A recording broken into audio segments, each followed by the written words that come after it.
Hi AD, Lily Collins here, and welcome to the set of Emily in Paris.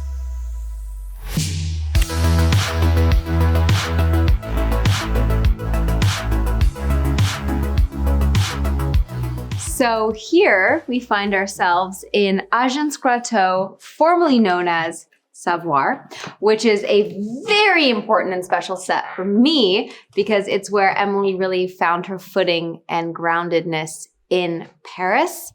I mean, let's not lie. A lot of adventure happens in these rooms. I'm going out to lunch. A long lunch with wine. It's 11 a.m. Well, c'est la vie. I was so amazed at how big this set was the first time I ever saw it.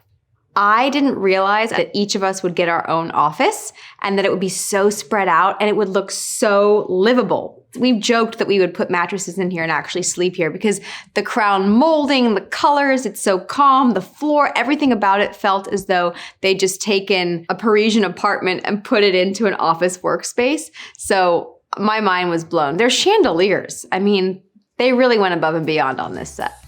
In terms of the agency, I really talked a lot about finding this Haussmannian building. Haussmann did all this fantastic architecture all through Paris, and I love his buildings. When we found the exterior of the agency, which is Place Valois in Paris, my aim was to mix and match the exterior with the interior. So we survey all the windows and we adjust the whole set inside according to the space and the backing. What you see here is the real backing Place Valois inside a real place. Never existed. Here, we like to call it the bullpen. Luc sits over there, Julien sits over there, and if we make our way in this direction, we have my office. It looks pretty much the same from season 1. There's usually a few little knickknacks that change on the desk because obviously one would acquire more things. But for Emily Cooper, I like to think it's pretty darn clean most of the time. And what I find to be really cool, it's all in the details. We have Agence Grateau cards. We have papers with our names on it. We have envelopes. They literally make a deck for each brand that we're pitching, if they're real or fabricated, just in case one of us chooses to open it in a scene and use it as a prop. Like I said, attention to detail is so impressive on this. Season 4, Alfie, for the first time, it comes to the agency, which to me is one of my favorite sets on the show. I come into the scene at the agency to take on a new deal, and I'm not too impressed by the ideas that Emily's brought to the table. But obviously, she comes through and delivers. We have the conference room, which is sometimes the bane of our existence because we usually have so many cast members and there's so many angles that we're shooting. We're usually in there for a couple of hours. And it's where I had my first pitch meeting where I was pitching myself as Emily Cooper coming to Savoir, which was a very monumental scene for me. I'm Emily Cooper and I'm so excited to be here in Paris. These are technically awards that our company has won for best marketing, which I just realized are fabricated for our show. Apparently Agence Grateau is doing a good job. And if you keep following me this way, we have a fully functioning kitchen over here and the door to my boss's office, Sylvie. Now, she'd probably kill me for taking you in here, but I'm going to do it anyway, so come on in. Sylvie, just curious. It's customary to knock, wait for a reply, then enter. Busy. This office is where I have done many pitches to Sylvie. It's where she's yelled at me, told me I'm not doing a good job, told me I'm doing a better job, where I fought with my coworkers. But this is where she sits, and usually it's not my view. So I feel like today I have the upper hand a little bit. But this office is also very calming to me. I love the colors. I love the aesthetic. I think it's really interesting what Anne has done with this office when it went from Savoir to Agence Grateau and how she changed it. I wanted different rooms to be really separate to give a depth of field. And for Emily, she's like very girly. So the color is slightly pink, but you don't really see it. And from that, I went to Sylvie, which is a bit colder because she's colder. The conference room was a challenge. The blue, it gives a very big contrast with the other open space. That's something I really like to do is working on colors. Bon appétit, ladies. Bon appetit. I'd bon appetit him.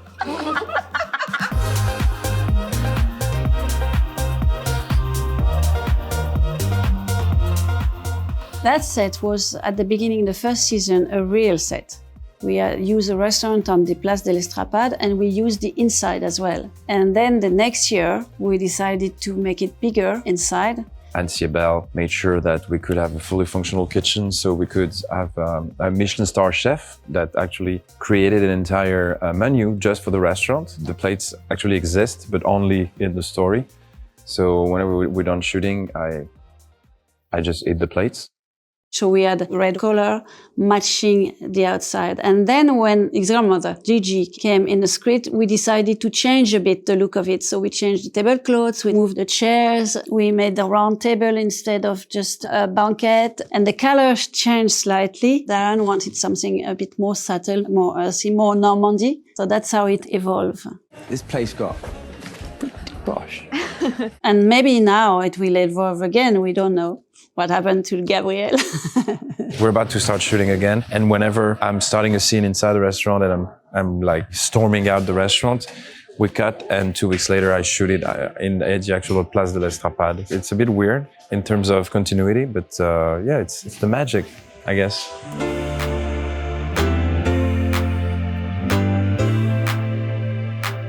And finally, we are in my fabulous apartment, which appears a little larger on camera. It's a confined space. Emily's apartment, it was inspired by the Chambre de Bonne, the maid's rooms that were on the very top floors of Parisian buildings that still exist. They have great views, they have pitched ceilings, they're super romantic. Oh my God, I feel like Nicole Kidman in Moulin Rouge. The stairs, from the first season to the second season, we had to build it because the people who ran the stairs in the real location decided to paint it and renovate it. So we had no more continuity with our show. So we decided to build it. So you have the stairs that we built on stage from scratch to be able to have it on the second season the same. As an example of Easter eggs, in Gabrielle's apartment, we decided to make like an homage to Darren Star, the showrunner. And there is a poster where Darren is a jazz musician. It's in the bedroom of Gabrielle. And I don't think anyone noticed that this name is big on the wall. After we'd been filming there a while, I had sort of looked at it. I was like, wait a second, is that there's my name on that picture. Little things have changed here and there because they would, seeing as though Mindy and Emily have acquired more memories and adventures. And this is actually really fun. I noticed this when we came this year, that they had put our Polaroids up on this pole. We were just becoming close friends, and it was so fun to just explore Paris together in a way that neither of us ever had. So I love these little memories. There's a few other ones scattered around, but these are perfect placement. Also, behind me, the fashion wardrobe, which, it's a little small. I like to think that downstairs, maybe we have like a storage facility, or maybe some of the floorboards open up and there's like all of our stuff jammed in there. There are some of my running looks. There's outfits like this was at Versailles. This was in Provence. And so it's nice to see that we get to incorporate our actual outfits. Same with the shoes, of course. It's nice to have little props from each season so that it really feels like a home. Tiny bed. It is a tiny bed. It only took us until this season to realize that the couch actually pulls out into a bed, because we've never really shot there as a bed before. We always just assumed that we both shared the bed. And I walked into set one day and Ashley and I were like, why is there a bed here? And they said, well, obviously one of you sleeps on the couch, and our minds were pretty blown. Oh, shit. Hi. Hey, hi, what's up? I think the experience shooting in Amy's apartment is always intimate. Even if the scene's not meant to be intimate, it's intimate. We've got all the crews in there and everyone's kind of running around, and until they say action, you're always going to be in someone's way. It's just kind of like make yourself as small as possible, and then when it's time to go, get in there, get the job done, and try and get out unscathed. Honestly, I haven't really used this kitchen that much. I think Ashley's probably used it more than I have, but I have used it enough to tell you that it's a working kitchen. The faucet works, same as the bathroom. And at the beginning of season 3, when I was in the bathroom freaking out to myself in the mirror and I cut my bangs, I feel like that was a real moment for Emily, a really nice way of making the bathroom memorable. And I'll never forget shooting that. We only had one bang piece. We had to cut it right the first time, but it was fun. Emily, no! All the locations are in Paris. Everything is here. I've always been amazed at the number of real locations we've been able to film at. We filmed this fashion show in Versailles, the Hall of Mirrors. We filmed at the top of the Eiffel Tower. We filmed at the Musée d'Art Décoratif. We filmed in the Musée d'Orsay. I think that's one thing Emily in Paris does really well. We have the key to the city and they make the most out of it. And building these sets as well, it's a spectacle every time you come to set. It's a joy. Some really fun adventures that we've had this season with different outdoor venues. And a fall-winter season means new wardrobe, new looks, new colors, lots of new hair and makeup. I think we hit our record for looks this season, so I'm very excited. To me, the show is about transporting the audience somewhere, and I think this season we do this in a bigger way than we ever have before. It has been so nice having you guys visit our sets, but sadly I have to go back to work now. Hope to see you again soon. Merci.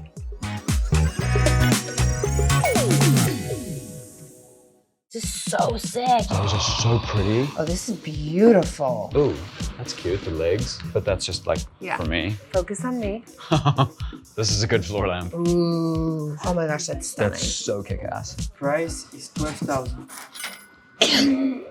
Really? I had to step away and sneeze because that's hard. Okay, pull out your credit card. Pull out your credit card. Whip out your credit card. It's too much. It's too much. Yeah. We're in Paris in one of the biggest antique markets in the world. It covers nearly 20 acres, features more than 1,700 vendors, and has been operating since 1885. As an interior designer, this is the place I come to find the best pieces for my projects. Vintage light fixtures, furniture, and art have all come from this market and ended up in my clients' homes. This isn't a typical flea market you'd find in the States. The quality is truly exceptional. It's like a museum where you can touch all the art. And if you've got the cash, you can bring it home with you too. Today, I'm shopping with my client Alana, and we're looking for a few things to finish styling her home. Ceramics and accessories, a floor lamp for her bedroom, and if we're lucky, the perfect chandelier for her living room, which we've been trying to find for about, no joke, 4 years. Should we look? No. No. Oh, Wow. wow. This is good stuff. I love this. This really speaks to my house. Totally. This is accolade, right? Okay, here's why I'm visibly excited about the fact that we found this Accolade vase. Accolade pottery is highly collectible. It's a pottery studio that was started in the 40s in the village of Accolade in France. Over 30 years, they've made some of the most amazing handmade ceramics in the world. Pretty iconically, Christian Dior used Accolade ceramic buttons in his New Look collection in the late 40s, and that was when Accolade's popularity really skyrocketed. Some of it you find like a lot on like First Dibs, and it's like, oh, that again. This one I've never seen before. I think it's so cute. Would you take 200? No, because after I can't Let's see take what else we find. same price for. Would you take other 225? things. Okay, it's okay. Okay, done. That we have to take. Yeah, it's let's so take this cute. for sure. And then let's Let's look. keep. Maybe there's a couple there's more probably things. more. My trick. Yes. Literally start at the top and because there's less stuff at the top and there's more stuff at the bottom. And if you don't look strategically, you're gonna get overwhelmed and you're never gonna see everything. Oh my gosh. Not for your house. Look how insane this is. Ooh, I love that. It looks like bronze, but it's ceramic. Yeah. How much? Oh, done. Done. Okay, pull out your credit card. Okay. Thank you. Thank you. Thank you. That is a beautiful vase. This is like a fishing net. Yeah. What is this? Ceramic from the 80s. Look at these Jesus, colors. that's amazing. There are 2 sconces from La Mamounia, which is the hotel in Marrakesh. I really, really want them. I should just buy them and put them in storage. You know I have a lamp closet, right? Which is actually like 5 closets just filled with lamps. Really? Yeah, it's a problem. Can I show you something? Yeah. Ooh, it's not the face. No, not the face. These are But how great. good are these? They're amazing. How much are these? 350. 350. Biot. It is? Yeah. It doesn't say Biot on it. So how do you know in that case? I don't know. Oh my God, that's heavy. If it was Biot, you would see a little maker's mark at the bottom here. It's tiny and it's etched into the glass. I think it's like in the manner of Biot. but I think it's a great vintage vase. Bubbles in glass have been around since the beginning of glassmaking, but they were always there as imperfections because the glass was normally too hot. And what Biot did was figured out how to make the bubbles consistent and intentional. Something that was a mistake now becomes on purpose and is so much more beautiful. I mean, I kind of like all three of them. Agreed, but That's let's not do all overkill to three. buy all Yeah. three, right? Yeah. Rock, paper, scissors. I don't know how to do that. Rock, paper, scissors. Oh, I thought I hate you. Oh my God. Just you pick. We're taking the brown. Done. Done. 300? I should do. You will? Okay. Okay, done. Pull out your credit card. We ended up using the vase on the coffee table. It looks kind of amazing because it adds a little visual punch and some extra height to the space, which I like. You never know what you find. How do you feel about a brass mermaid? Fantastic. Oh, look, here's a different version. See, but this isn't nice because it's like thin. No. It feels kind of... I think we can Oh, do but you know what's funny? What? Fine. It's real. Did I just buy a fake one? Yeah. It was cheap. It would have been nice if we saw that, but sadly. That's okay. It's I all right, love right? what we got. I love that mosaic. This looks like it might be an Adne, but I think it could also be a knockoff. I think we're in trouble now. I'm not even gonna touch it. What do you think of that plate that's on the stand? I love it. Really? Absolutely love it. Really? He's Guido Gamboni, and he's famous for these like really crusty, thick glazes, but also it's like a proper actual like hand-painted painting by an artist on a beautiful piece of ceramic. That's So he beautiful. fused two sort of like art movements. It's not for everybody. I mean, I think a lot of people would see this and think it's sort of kind of like 60s kitsch. I'm handling it like it's cheap. I should put it down because I break shit all the time. So now we are in where I think of as the more touristy part, where I generally don't bring clients Okay. because the quality it's inferior. That's what I'm looking for. And the mix is a lot more eclectic, but there's still stuff to find. Really? You just really need to know what you're looking for. Stanchions and red carpet. Right. They're really trying to elevate the They place. really are. Oh, look, Hermes. Look at that. That's a discontinued Hermes pattern. In this sort of dodgy corridor, you've got like Lalique I was just saying. and Hermes. Yeah. And maybe like a little Christophe. Yeah. How large is this flea market? It's ginormous. Ginormous. And it just goes on and on and on and on and on. There's no end to it. You know what? Let's go in here. I really love this vendor. They have some beautiful stuff. I think you'll like it. Jeremy, what are the tiles on the wall? I want to eat them. Yes. Little cookie. They're like animal crackers. Yeah. Look at this Are they color. like astrological signs? Yes, it's just because, you know, in the French ceramic tradition, you have this kind of theme. He wanted beautiful. to root himself in the history of ceramic. Should we do like a series of them, maybe like in the living room on the wall? Oh, I love that idea. Like, Do yeah, different like a bunch of colors? different colors. They're your colors for the house. Yeah.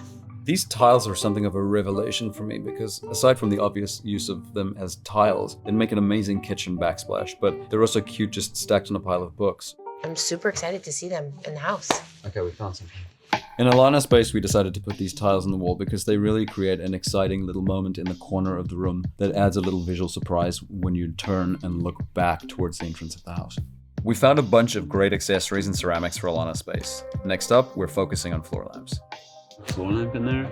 No. No. No. I need you to validate me. Wait, floor lamps. This is a cool one. That's pretty. The floor lamp I'm looking for needs to be pretty from top to bottom because it's visible from all sides. It's something that you're going to see from a number of places in the room, and I just want to make sure that it's beautiful all over. What do you think? Oh my God, I love that. I think it's incredible. It's Aldo Nason. He made lights for Mosega. It's Italian. This one also looks like it's in amazing shape. I'm sure it's not cheap, but it's something you'll have forever. If it's the kind of thing you love, it's worth probably spending money on. Oh, I love that painting. She's beautiful. She is beautiful. Or is she creepy? I think we've looped everything. I think we should go inside. Okay, let's go inside. Things get more serious here. Okay. More important, more expensive. The quality's a step up from where we just were.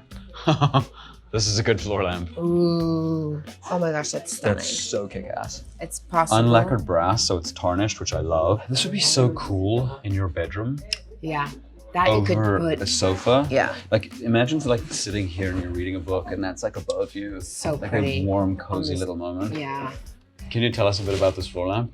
It's from Marché, 1952, a model balancier. Price? Price is 12,000. That's a little steep. It would be the most expensive thing in the room. Yes. I mean, but it's an investment, right? I think it's a piece of art. Yeah. It's a piece of art. Yes. I mean, 12 grand. I think that's a lot. But if you're saying that's a lot for a piece of furniture, Then there's a problem. then there's a problem. This is sort of like a variation on the floor lamp. Oh, wow. If you wanted something like tall and glassy and Yeah, I don't think I do. that was definitive. Oh, hello. We just landed in like Jacques Adnet land. Oh, hello. Don't need a daybed. Oh, I wish I did, though. The floor lamp? That has your name all over it. I mean, if you didn't know what it was, you wouldn't know that it was vintage. It's like pristine. Can you imagine? It's like a 70-year-old lamp. No. It stood the test of time. The leather is amazing. You know, this is all done by hand. To hand stitch this whole thing is insane. A lot of his furniture was made for Hermes in the 50s and 60s. It's part of that whole history. So you feel like So you're basically like buying an Hermes lamp. Right. But it's vintage as well. I mean, this stuff is only going to get more and more valuable, and it's so beautiful. How much is the Jacques Adnet lamp in the corner? 8,500 euros. Why does that almost sound like affordable? Because we saw a $12,000. 8,500. How much is the daybed? 28,000. I think we have to move on, Alana. Yeah. There is one little store that I always stop by because it's run by the chicest and most incredible little French lady. She specializes in mid-century French lighting. Amongst her whole collection, there was one floor lamp that really stood out for us. Oh, yes. This is so good. I don't know what the price is. I'm going to cry if this is $12,000. I love it. I don't think it's $12,000. It's like iron with one little brass It's detail. beautiful. And, with and this is woven, this is paper. I like that it's tall though. For the bedroom, it's perfect. It gets you the, like, a little bit of like, it's big. It's yeah. like, excusez-moi, madame. Combien? Let me pause here for a second. The lady that runs the shop did not want to be on camera. She's adorable, but she's strangely intimidating. And she loves to haggle, yet she doesn't speak any English. And I don't speak any French. So... C'est les ateliers Valoris. Okay, C'est that I les know. années 1950. C'est du fer forgé et de la corde enroulée. Et il en faut 1 600 € pour le lampadaire. Didn't get any of that. C'est l'époque de Cocteau, Ah. de Jean Marais. C'est cet esprit-là. Ah, that I got. It's from the same sort of time period as when Cocteau was painting and writing Beautiful. and making movies. I think the best price is 1,500 euro. Best price, 1 400 €. 1,400. 1,400? Yeah. Oh, I'm sold. Yes, let's just do it. I think we've done pretty well. I think we've done really well. I feel good with our finds. I think we got a couple scores. I think we need to keep looking for your living room chandelier. It's like the missing piece.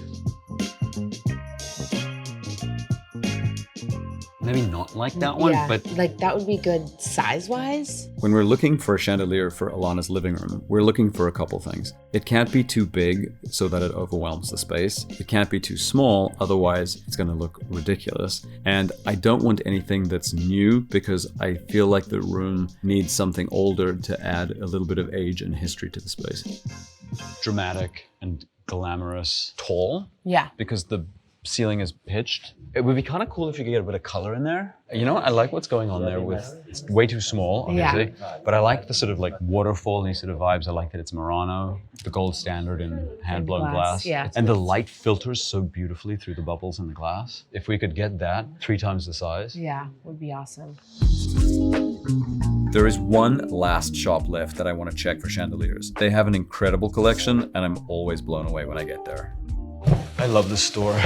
They're like one of the best dealers of Murano glass in the flea market. And their stuff is next level good. Like, that's so pretty. Oh my God, Alana. And I just proved my point. Oh my God. Look at this, Alana. It's so beautiful. Oh my gosh. It's your color. Is it drawing your Wanna body give it towards a hug? it? Can I do that? You can give it a hug, Can yeah. I take it home with me? It's for sale. I'm in It's love. like a giant pink waterfall. It's funny how you can spend 4 years looking for a light and then you can turn a corner on a staircase and you just know immediately that you found the right thing. Each of the 49 pieces of Murano glass are hand blown and hand shaped. It's so hard to find something that makes a statement without shouting. The subtlety of the color is beautiful enough to draw your attention to it without it overwhelming the space. It's absolutely perfectly proportioned to the height of the ceilings, the size of the room, the height of those doors. It's like it's everything that you need in a life. I don't know how that happened. I guess it's when you wait 3 years. So once the movers have delivered the chandelier in its crates to the house, it needs to be uncrated. 25 feet of scaffolding need to be installed. The light needs to be hung from the ceiling. And then the 49 pieces of glass need to be hung from the armature. One extremely delicate and fragile piece at a time. In the space, this chandelier is actually better than I thought it would be. This light fixture is almost like a little piece of jewelry. The crowning little gem in the room. It's a subtle statement. It's definitely not over the top, but it was the thing that was missing from the room that really ties everything together. One of the reasons I love doing this is that you don't just get the things that you bought, but you get the memories and the experiences of buying it together and finding it. I genuinely believe this market is for everybody. There's no price for admission. You don't have to buy anything. You can just go and sink in the magic, or you could find a vase for $50 or a $12,000 floor mat. I get heart palpitations. I felt nothing from seeing that. You just like crushed my dreams. I'm so sorry. I'll buy you lunch.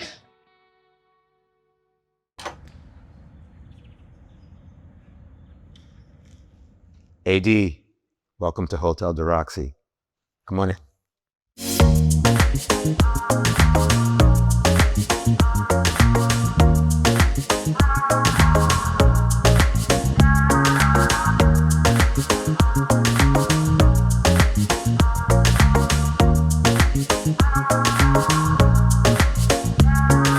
Well, first of all, this place is called Hotel de Roxy. It's named after my mother because it was her dream to come live in Paris. She wanted to retire after doing 11 seasons of The Jeffersons, and she never got to do it. So I'm doing it for both of us. And this place is a real gift. I've been in this house for 22 years now, but I've been in Paris my whole career. When my first album, Let Love Rule, came out in '89, they weren't quite sure how to market me in America because I didn't fit in a box. So they sent me to Paris. It's my favorite city in the world.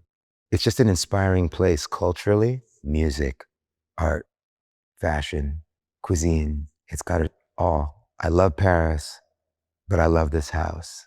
And I walked through the front door into this entry, and I knew I was at home. This place was made to make music in. It's got the most beautiful reverb. As you can hear, I got the opportunity to work with Steinway, and I designed this grand piano a few years ago, and it's a piece that I'm really proud of. I wanted to use an African form for the piano and blend the two styles of European design and African design. And I designed it for this space. The legs, as you can see, are hand carved. And all of the design started with the design of the legs. And all of the bronze work is all hand done. And the pedals are the same. This house continually pays tribute to my ancestors. And as you'll see as we walk through the house, there's photographs of them everywhere. All of this photography tells a story throughout the house, through Black history, American and African. It's all African. But that's Gordon Parks, who's one of my favorite photographers and artists, and I had the pleasure of getting to know him before he passed. And this photograph is taken by Ouija. It reminded me of my family, of my grandparents, when they used to take me out in New York City. And you would get dressed. You'd put on, as we would say, your Sunday best and go out on the town.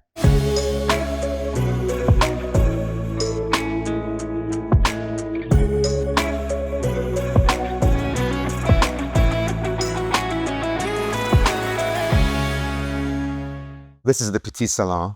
It's called the Roxy Room. And it's dedicated to my mother, as she was the love of my life.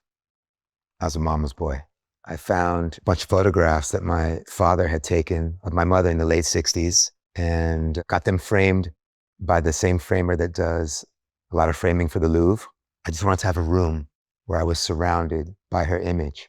This is my favorite photograph of my mother. It's just a moment, and I love the composition, the hat, the look on her face. And that photograph, one of the major ways that I remember her is in the late 60s, she would read poetry in Central Park. And this guy, he used to play the guitar, and she would sit like that and read Langston Hughes and other poets. It's one of the deepest impressions I have of her. For me, soul is the most essential element. Putting yourself into it, whatever your soul is. You know, people ask, well, how do you define your design? I call it soulful elegance. You know, it's being elegant, sophisticated, but with soul, you know, with your heart, with your spirit. Because design and elegance without that feeling is just designer names and, you know, stuff. But when you're collecting, and it really reflects who you are, what you are, where you've been, it's beautiful, you know? Whatever your style is, just being authentic to who you are. We all have to tell our story.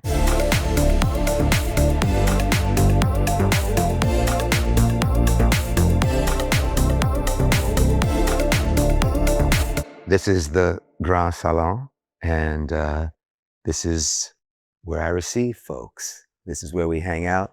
We all sit around, sit on the floor and play music.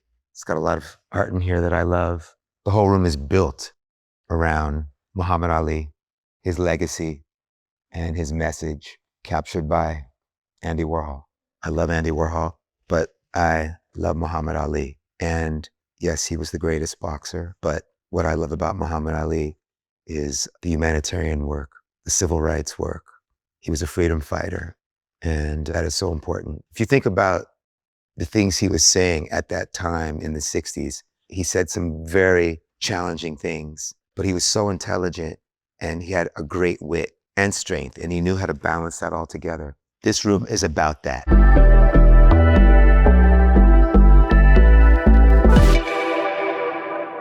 Another thing that I love about this room is this is the first chandelier that I designed, that Kravitz Design did.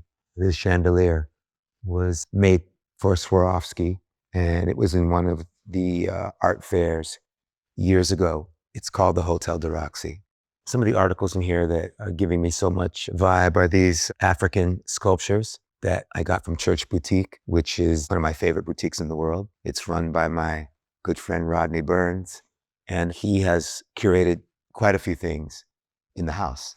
Yeah, these chairs were done by Kravitz Design many, many years ago. I love when you do something years ago and you have no idea where they're going to end up, but when they end up where they are, it looks like they were designed for that space. At the end of the day, it's all about comfort, creating an ambiance where you can feel relaxed, a space that opens communication. The lines, the silhouettes, the fabrics, the lighting, the art, you know, all of it. It all matters, but at the end of the day, if the room is not comfortable, then it's not working.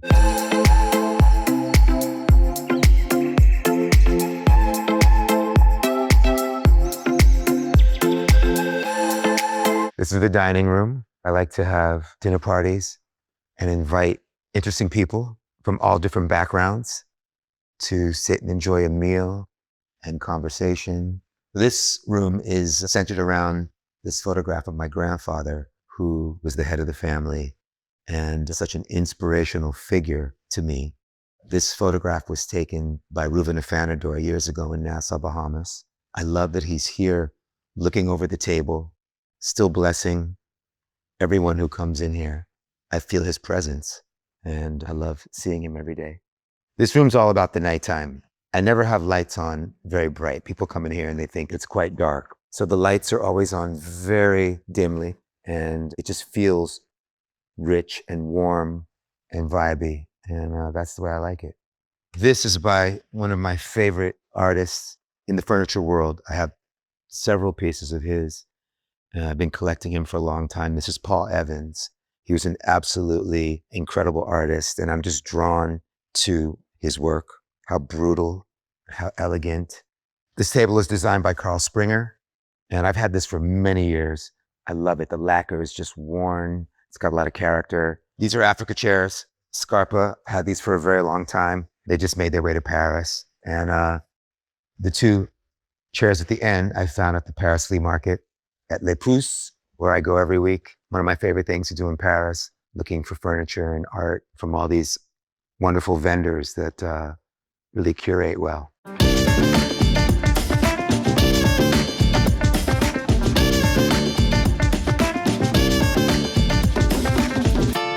We're in the library, and this library probably means the most to me because my mother, she kept speaking about learning French and reading books, and that she wanted to have a library. And it was something that stuck with me, and it's actually filled with a lot of books that she had.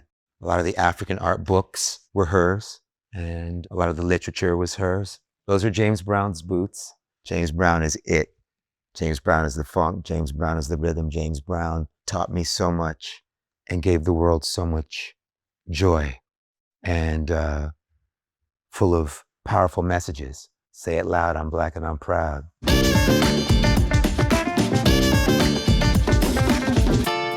Downstairs is the work floor. That's where the studio is. Well, I collect pieces that have great meaning and inspiration to me. People that changed my life, that inspired me, that educated me. And all of the things I have down there came to me different ways, some personally. Jimi Hendrix, James Brown, Prince, Bob Marley, Miles Davis, John Lennon. On my birthday many years ago, I was at Yoko Ono's place in the Dakota, and she said, "Today's your birthday." I said, "Yeah." And she said, "Come here." She took me into the room where there was a set of drawers that still had John's clothes in it. And she pulled out this beautiful shirt. She said this was one of his favorites. Happy birthday.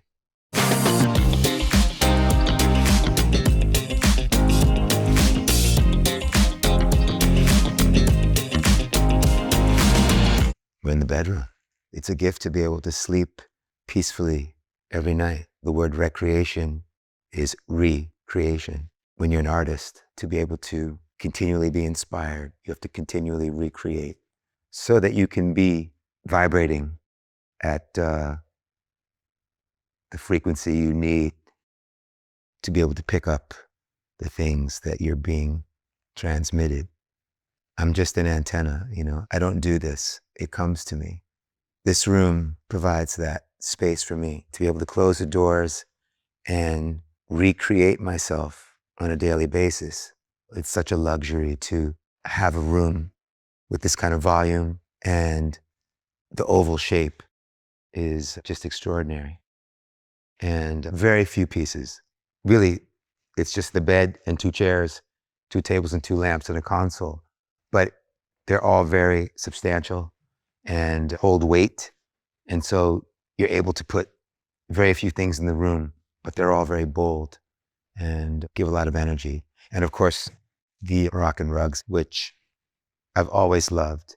You know, I sleep on the floor sometimes. This portrait that you see on the wall is the first thing I ever got at the flea market here in Paris. Back in the early 90s, Vanessa Paradis turned me on to the flea market. We used to go together all the time to buy furniture. And I saw this beautiful charcoal drawing of Leontine Price, who I love, one of the best opera singers ever. I bought it just like that, came in that frame. That portrait has been with me since then. I just love the elegance and the strength of her image, you know, and she was just an incredibly gifted singer. Music is essential. You know, I have Bang & Olufsen all throughout the house. I love their products. I love their design. I did not want to have a television in the bedroom. I have this room next door where I can watch films, and there's a guest room where my special guests stay. And then you have the landing, the area out there where I sit sometime. That's it on this floor.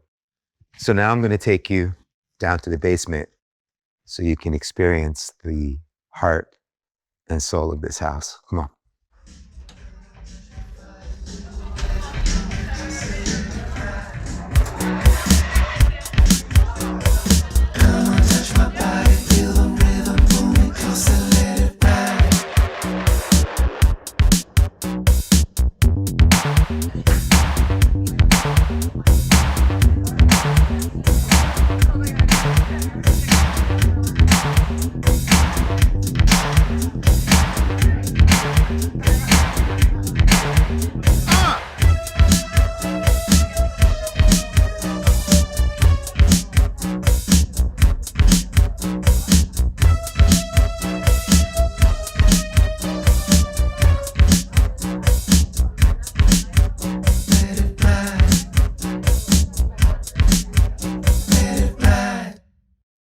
The design of this house. It's been an evolution because I moved in here when it was empty, did work on the place, put it together in the way I felt at the time. But I've evolved over the last 22 years.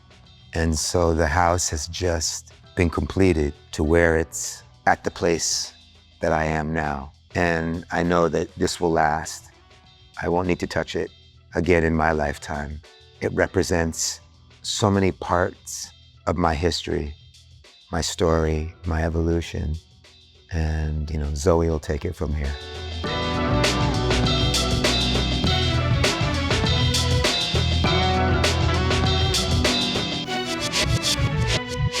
AD, thanks for coming by. I hope you enjoyed yourself. And next time you're in Paris, ring the bell. Door's always open. Peace.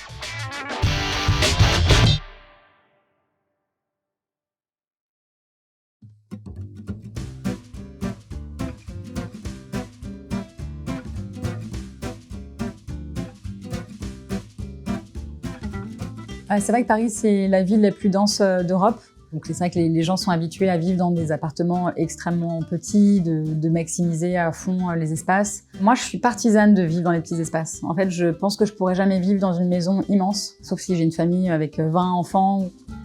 Je trouve que d'être dans un petit espace, ça nous permet de contrôler ce qui s'y passe, que ça contribue aussi au bien-être physique, mental. J'aime bien les petits espaces optimisés, mais moi, si j'avais le choix entre une grande maison et un petit appartement, je préfère vraiment le petit appartement. Je suis Hugo Vince. Je suis Caroline Dervaux. Et bienvenue dans notre appartement de 69 mètres carrés à Saint-Ouen, au cœur des Puces, à côté de Paris. Ah ouais, tu t'es chauffé là. Putain, je me suis senti inspiré. Rock'n'roll.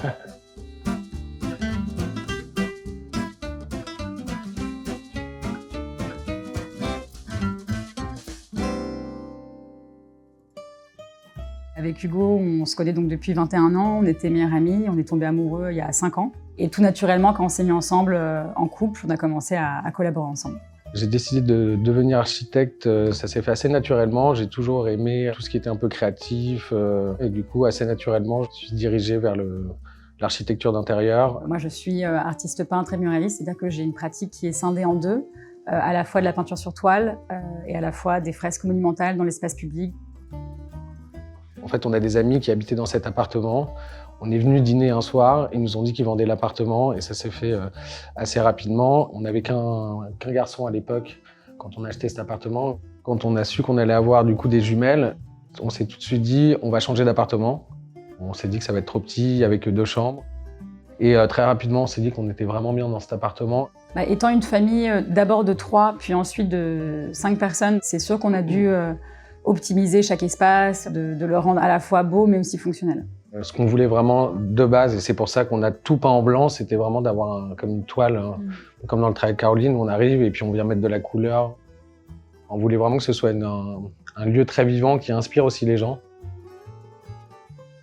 C'était vraiment important pour nous de travailler notre intérieur, qui soit esthétique, qui nous ressemble et qui soit vraiment pratique, où une famille peut vivre de façon tout à fait normale.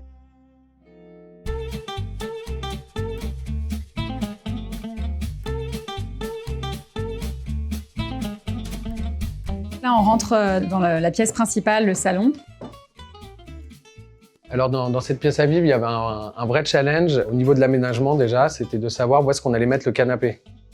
C'est peu conventionnel de mettre un canapé devant une cheminée, donc c'était posé la question de supprimer la cheminée. Du coup, on a décidé de vraiment totalement assumer l'agencement et le fonctionnement de la pièce et de mettre le canapé vraiment devant la cheminée. On trouve qu'au final, ça fonctionne plutôt assez bien.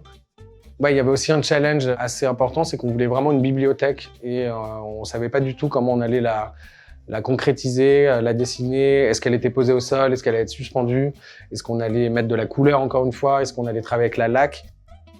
Et au final, je pense qu'on a pris la bonne décision de faire quelque chose de très discret, dans les mêmes teintes que le mur, comme si un peu c'était le mur qui devenait une excroissance.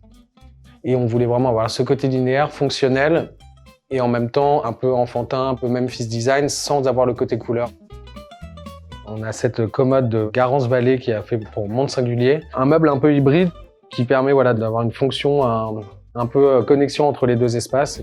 Ce côté un peu graphiste, un peu de bande de sécurité routière, on a voulu un peu mettre en avant le fait qu'il y avait une cloison avant.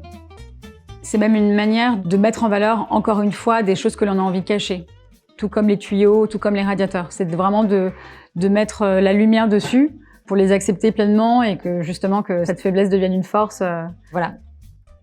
Ces tableaux, en fait, c'est un peu les premiers tableaux d'un nouveau chapitre dans ma vie artistique. Et c'est des œuvres qui sont des œuvres talismans qui me suivent partout. Donc, c'est 3 portraits de traduction abstraite de femmes inspirantes autour de moi. Ça a vraiment été, je pense, la première pièce d'art où on savait qu'elle allait être sur le mur. Ça a vraiment donné le ton, en fait, sur tous les choix de couleurs, de matériel, de tous les meubles autour, quoi. Alors, le soleil, c'est une pièce assez spéciale puisque c'est une pièce qu'on a réalisée tous les deux, mais qui est partie un petit peu d'une idée de notre fils qui nous a dit que ça serait cool d'avoir un soleil. Et donc, nous, on avait déjà ce besoin d'avoir un luminaire au plafond. On voulait également expérimenter autour d'un effet miroir un peu déformant pour continuer justement cette narration qu'on a dans l'appartement de réflexion, de jeu de lumière, de jeu de miroir. Alors, ça agrandit l'espace dans le sens où, en fait, on a une vision où l'élément central paraît un petit peu démesuré. En fait, ça déforme en fait toute la vision quand on le regarde. Donc, c'est assez intéressant à regarder.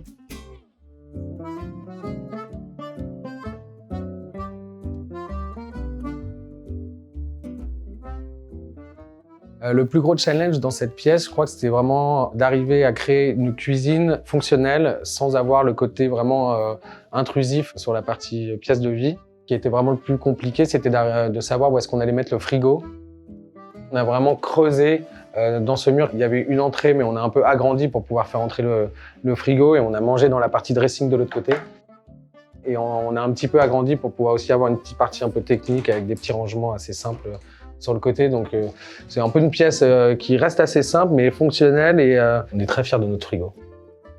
Assez rapidement, on a décidé de faire cet énorme mur de miroir pour vraiment donner une grande profondeur et en même temps garder le côté un peu pratique, très léger et qui sorte comme ça du miroir, qui apporte un côté esthétique et aussi un côté pratique. On voulait vraiment ces étagères pour pouvoir mettre d'autres objets d'art, de mettre quelques livres, surtout des plantes, des fleurs. On s'est dit que cette cuisine, elle continuait cet espace de galerie en fait. Et le soir, on voulait vraiment que ces étagères-là ne soient pas seulement des étagères, mais que ça devienne aussi un luminaire. Du coup, on a intégré des LED pour vraiment que le mobilier devienne aussi un éclairage et que ce soit pas seulement un meuble fonctionnel, mais un meuble esthétique et qui apporte aussi une chaleur à l'intérieur. Lorsqu'on est arrivé dans l'appartement, c'était une cuisine qui était beaucoup moins fonctionnelle. Donc là, c'est vrai qu'on a vraiment voulu adapter les rangements. Quand on ouvre les tiroirs, il y a cette troisième couleur qui vient complimenter les deux autres. Chaque rangement est maximisé, de sorte que ça puisse nourrir une famille de 5 personnes et qu'il y ait tous les rangements possibles. On voulait vraiment avoir un appartement esthétique, un appartement joli avec des pièces de design, mais qui a aussi ce côté pratique et fonctionnel. Et on voulait vraiment aussi casser un peu avec le côté coloré, avec ce plan de travail un peu plus industriel, un peu plus, encore une fois, fonctionnel. C'est un peu le Memphis design était le Fisher-Price du Bauhaus. Et là, on a vraiment voulu couper entre deux mondes, entre le monde Fisher-Price et le monde un peu technique. Nous, on adore le côté où quand on reçoit, et on reçoit beaucoup, les invités restent, on peut cuisiner en même temps, on peut tout découper, les enfants jouent à côté. Enfin, il y a un peu cette ambiance où on est tous ensemble au même endroit. Il n'y a pas de séparation de groupe, donc peut-être une perte un peu d'énergie ou d'ambiance. Enfin, on est toujours tous ensemble.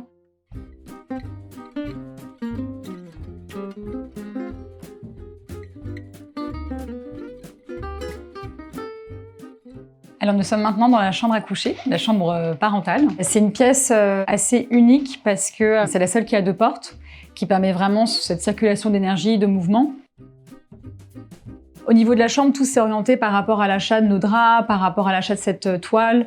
On a tout de suite vu un peu une tonalité dans les tons violets, donc ça c'est une toile de Clément Davout. C'est notre salle d'amour, et donc on voulait vraiment en fait par la suite dessiner cette tête de lit qui fasse un petit peu penser aussi à un love hotel. On a réalisé cette tête de lit en bois de loupe. On a apporté une finition glossy pour garder un peu cette thématique de reflet et de miroir.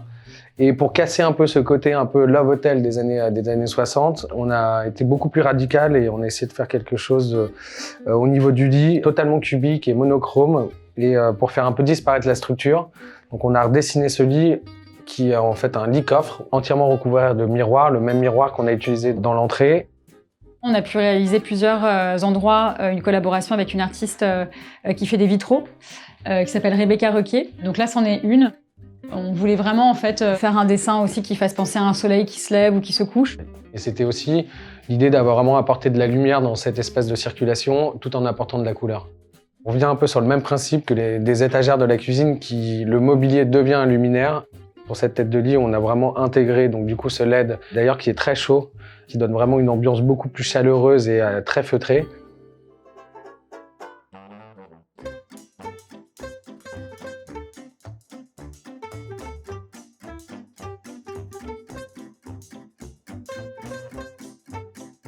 Alors nous voici dans la chambre des enfants.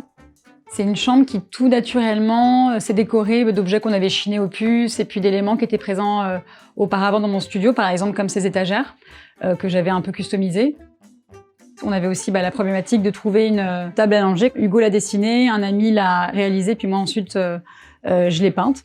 Donc c'est vrai que ça donne un peu cette tonalité aussi assez colorée, et assez joyeuse et playful.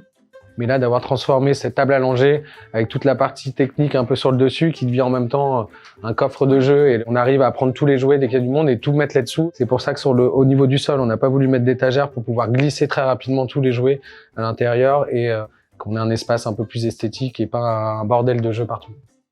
On voulait vraiment que la chambre des enfants, elle continue sur cette stimulation de la couleur, des formes, avec un paysage visuel joyeux. On l'a décoré de choses aussi assez surprenantes, comme cette lumière, où voilà, on peut faire, le soir on peut mettre la lumière et puis faire un petit peu en mode disco. On a aussi voulu mettre un espalier pour que les enfants puissent aussi jouer un petit peu dessus, qu'on a repeint. Casser un bras. Voilà. Lorsqu'on a eu l'annonce qu'on attendait des jumelles, on a dû faire avec ce qu'on a et avec cette chambre-là.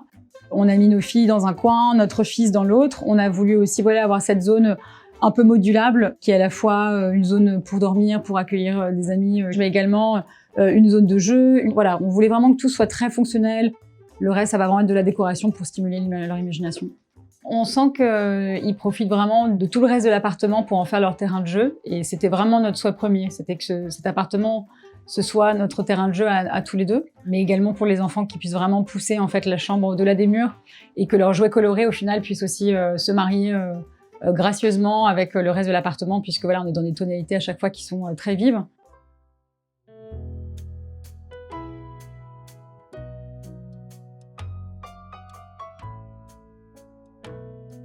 Donc nous voici dans l'entrée de l'appartement, où on peut voir tout un travail d'effet miroir, aussi bien au plafond que sur la porte d'entrée, où il y a des rangements, pour vraiment avoir cette amplitude de jeu de réflexion, d'agrandissement de l'espace, de pouvoir vraiment s'amuser avec le reflet de la lumière qui n'est pas forcément très présente dans l'entrée de l'appartement.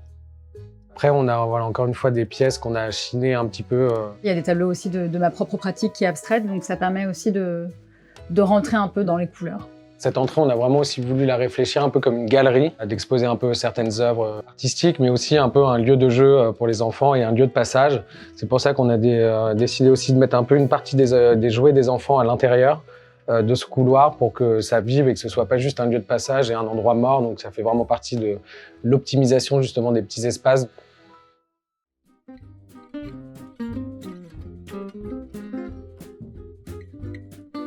C'est assez agréable d'être dans cette quête de transformation. Bon, je pense qu'on ira de projet en projet. Il n'y aura jamais ce moment où on se dira « Ah, c'est terminé ». Moi, je suis un éternel insatisfait. Enfin, j'ai toujours envie d'aller un petit peu plus loin. Et en tout cas, je considère vraiment, en tout cas, l'intérieur comme le nôtre, l'histoire et la décoration d'une famille, d'un appartement, c'est jamais vraiment fini. Je trouve que c'est ça qui est intéressant et assez excitant. C'est que tout peut encore changer. Enfin, ça change vraiment en fonction des périodes de l'année, des moments de vie. Donc, c'est jamais vraiment terminé. Je pense que d'être confiné dans des petits espaces, ça nous permet aussi de déployer de liberté dans notre tête et d'essayer justement d'être plein de ressources et de faire des choses, d'agrandir en quelque part.